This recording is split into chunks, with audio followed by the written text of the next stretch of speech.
BJP পরিচালিত NDA সরকার আর তো 3 বছর ভোট 2029-এ 420 আসন থেকে 435 আসন পাচ্ছে, 450 পেয়ে যেতে পারে।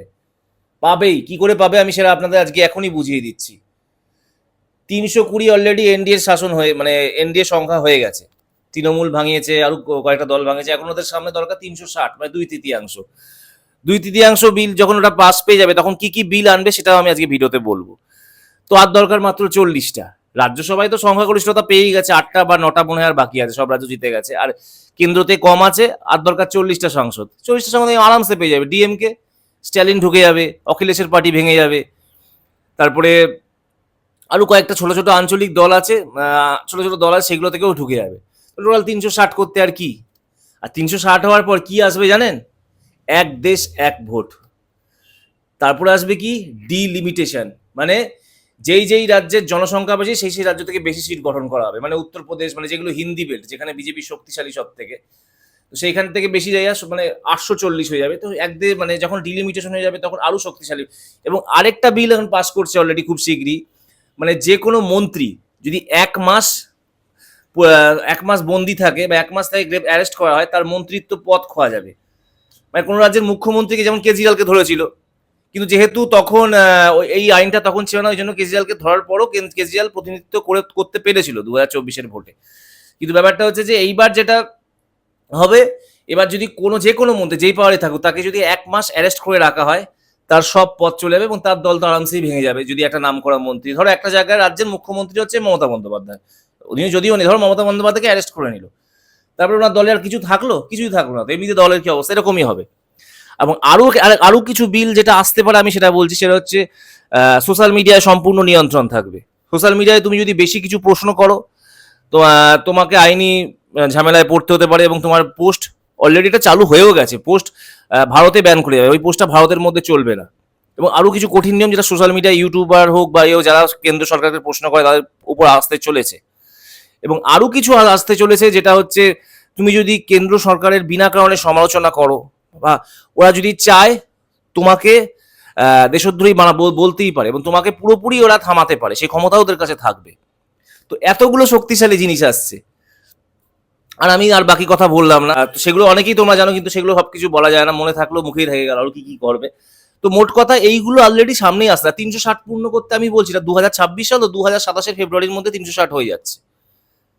তো মোটামুটি 2029-এর ভোটে 420 থেকে 440টা সিট তো এনডিএ পাচ্ছে। তারপরে তো আসবে জনসংখ্যা নিয়ন্ত্রণ করবে এবং আরো অনেক কিছু, এবং টোটালি মোটামুটি আর হিন্দু রাষ্ট্র হতে আর বেশি সময়ও নেই হয়ে। তো এটাই বলছি যে এদের সাথে আর কোনোদিনই পারা যাবে না। ফালতু সমালোচনা, ওই ককরোচ জনতা পার্টি কি করবে? 2 দিন আন্দোলন করবে, 2 দিন অনশন করবে, তারপরে শরীর অসুস্থ হবে, নিজেরাই ঘরে ফিরে যাবে। আজ অব্দি পেরেছে? ধর্মেন্দ্র প্রধানকে কি রিজাইন দেওয়াতে পেরেছে? পারেনি তো। রাহুল গান্ধী কি করবে? এই মাসের 8 তারিখে একটা মিটিং করবে, একটা সভা রাখবে, 10,000 20,000 লোক হবে, আবার সামনের মাসের 8 তারিখে একটা সভা রাখবে। এই করতে করতে 3 বছর কেটে যাবে, লাভের লাভ কিছুই হবে না। তারপরে 2029 আসলে সবই শেষ হয়ে যাবে। প্রকৃত কথা আমি একটা কথাই বলছি, এই সিস্টেমের সাথে আপনারা কেউই পারবেন না। তাই আমি একটা অনুরোধ করবো, নরেন্দ্র মোদীজিকে রাজা বলে ঘোষণা করুন। আমি নরেন্দ্র মোদীজির দাসত্ব স্বীকার করতে রাজি, এখন আর কিছু করার নেই, রাজা ঘোষণা করা যাবে। কারণ বিরোধীরা তো শেষ হয়েই গেছে অলরেডি, সব বিরোধী ঢুকে যাচ্ছে, মার্জ হয়ে যাচ্ছে। তো বিরোধীরা যদি নিজের যারা ওই পদে থেকে তারা যদি তাদের সাথে থাকতে যায়, নিশ্চয়ই তারা ভালো বলেই তাদের সাথে মার্জ হচ্ছে। যারা বড় বড় বিরোধী তাদেরই তো কোনো নীতি নেই। এই যে রাঘব চাড্ডা এত বড় বড় ডায়লগ মারতো, সে তো এখন এনডিএতেই সদস্য। এই যে তৃণমূলের এত নেতা, এদের আপনারা কত গালাগালি দিয়েছেন। এরা হচ্ছে এনসিআরপি দলের ঢুকেছে, এনসিপিআই দলে ঢুকেছে, এরাও এনডিএর সাথে আছে। এরা তো মেন তো এনডিএ কে শক্তিশালী করলো তৃণমূল দলটা ঢুকে, তৃণমূল ভাঙার পরই এনডিএ শক্তিশালী হলো। এরা কিন্তু এনডিএ এত শক্তিশালী ছিল না, তারপরেই ভাঙা শুরু হলো, অন্য রাজ্যেও সাহসটা পেয়ে গেল। তো কি এরা যদি ঢুকতে পারে, তো আমি বিজেপিকে কেন সাপোর্ট করবো না? আমি এটা নর্মাল মানুষ, সাপোর্ট করতে হবে সবাইকে, মোদিজিকে রাজা মেনে নিন। আর যেভাবে আন্দোলন করছে রাহুল গান্ধী হোক বা ককরোচ জনতা পার্টি, কিচ্ছু হবে না। একটা বালও ভাঙা করতে পেরেছেন? আজ অব্দি কোনো কিছু চেঞ্জ হয়েছে কি? এত আন্দোলন করে একটা বিলও কি চেঞ্জ হয়েছে? কোনো কিছু কি চেঞ্জ করতে পেরেছেন আপনারা?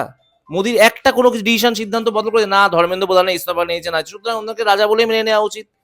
আমি যা যা নিয়ম মানবে তাই মেনে নেওয়া উচিত। অনেক কিছুই আসতে পারে, যে গাড়িতে টোটাল 100% পেট্রোল চলবে গাড়িতে, এবং আরো অনেক কিছু চলবে। তো তো এগুলো হচ্ছে আনবে, তো এগুলো মেনে নিন, আর কিচ্ছু করার নেই মেনে নেওয়া ছাড়া আমাদের, কারণ আমাদের হাত পা বাঁধা। তো অনেকদিন তো অনেক ভালোভাবে কাটালেন নিজের মতো করে, এবার একটু সরকার যেভাবে করে কাটান না, কি আছে? যাই যদি যাক প্রাণ, কেন্দ্র সরকার আমাদের ভগবান, মোদিজি আমাদের ভগবান, এটাই আমাদের মেনে নিতে হবে, এটাই আমাদের বাণী হোক এখন থেকে।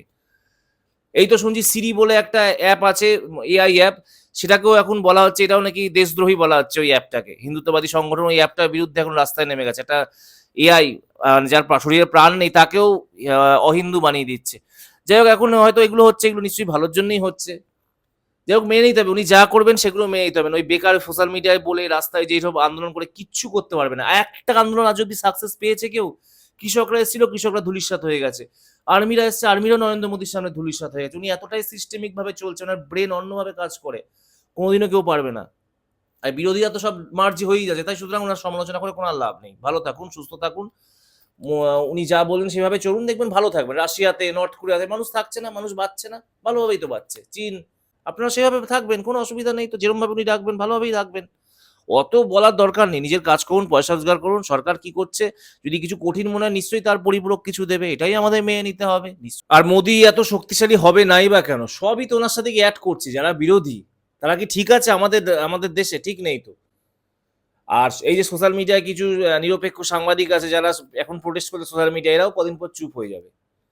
এমন কিছু আসবে, এরাও চুপ হয়ে যাবে, কারণ এরা এর উপরে বলতে পারবে না কিছু, এদের এদের বাইরে এর বেশি বললেই তাদের অবস্থা টাইট হয়ে যাবে। সুতরাং চুপচাপ থাকুন, মেনে নিন।